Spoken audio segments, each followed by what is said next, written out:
Hello and welcome to Shitty Shenanigans. Today we're gonna talk about some balance changes to some solar towers.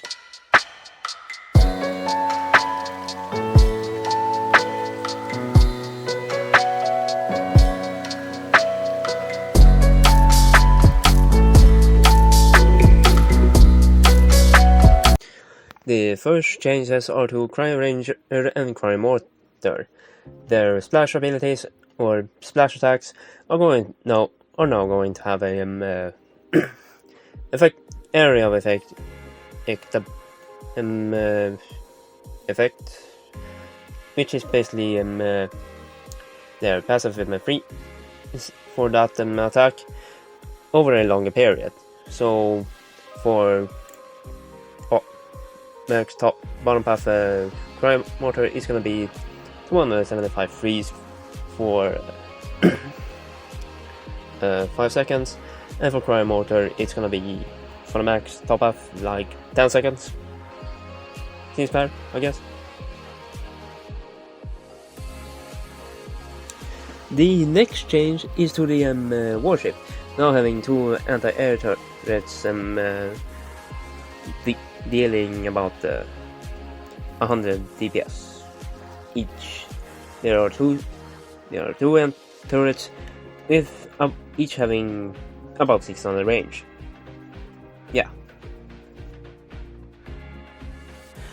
Now for the next change is for the combat medic. In exchange for dealing 20% less damage on all top up upgrades, except for the first two. The revive pack now gives invisibility to the revive tower, ranges from 0.3 seconds to a max of 1.2 seconds of invincibility. The next change is to the shotgunner. Now both max paths now have a shared ability called ammo change. However, each path's variant does different things. For a top path variant, it basically gives the top path shotgunner Dragon's Breath, which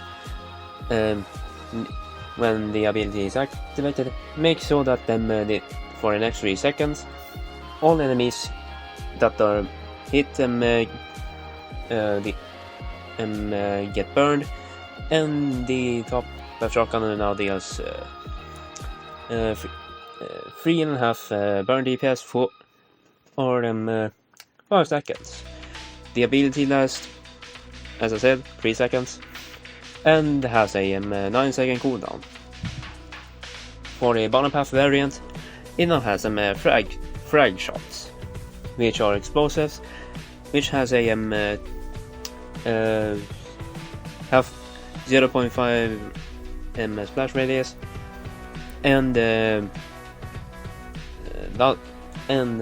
now a single projectile, so it doesn't have an arc angle, and it can hit them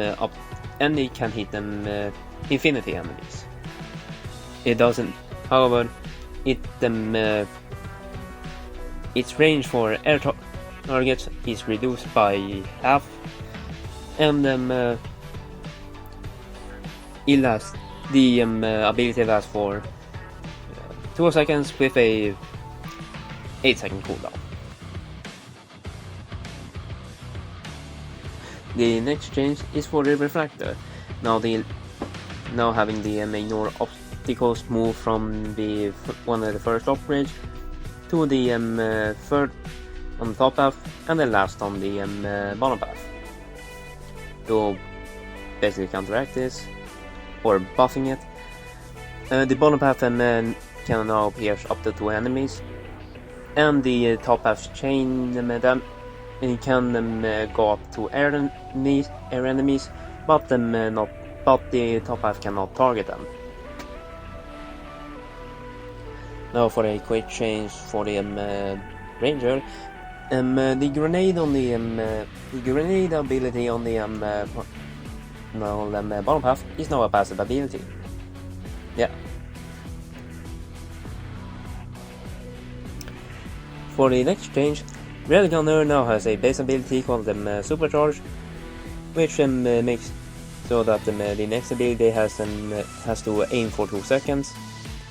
The shot that comes after deals now 500% more damage.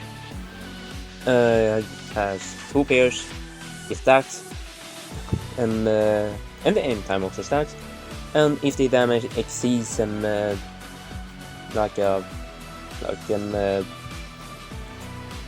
4000, it automatically ignores laser resistance. It applies to the final stats too. Yeah. Okay, this is gonna be have many towers because, well, I'm lazy. Also, this is gonna be the last record. Jet Trooper, Scout Helicopter, and Cryo Helicopter now have pursuit, but the ability only lasts for 10 seconds and can be cancelled with the other passive movement abilities, like the relocate and follow. Combat drones passive ability, the pay missiles now are back, but no longer stop bosses and deals half the damage. XWM turret has a new top half ability called heavy ammunition, which cuts its fire rate in half, but gives it more bullet resistance. For the bottom half of XWM, it now has the nuclear option ability, which makes so that its splash range, damage, and range is doubled, but its fire rate 20%, and well, it's normally. When the ability is active for both top path and bottom path for 10 seconds, with both having a 30-second cooldown. And finally, for the max top and bottom path helicopter, they have a 20% chance to evade attacks with a passive ability called flare spam, which basically makes so that the attacks basically miss them. Yeah, that's it.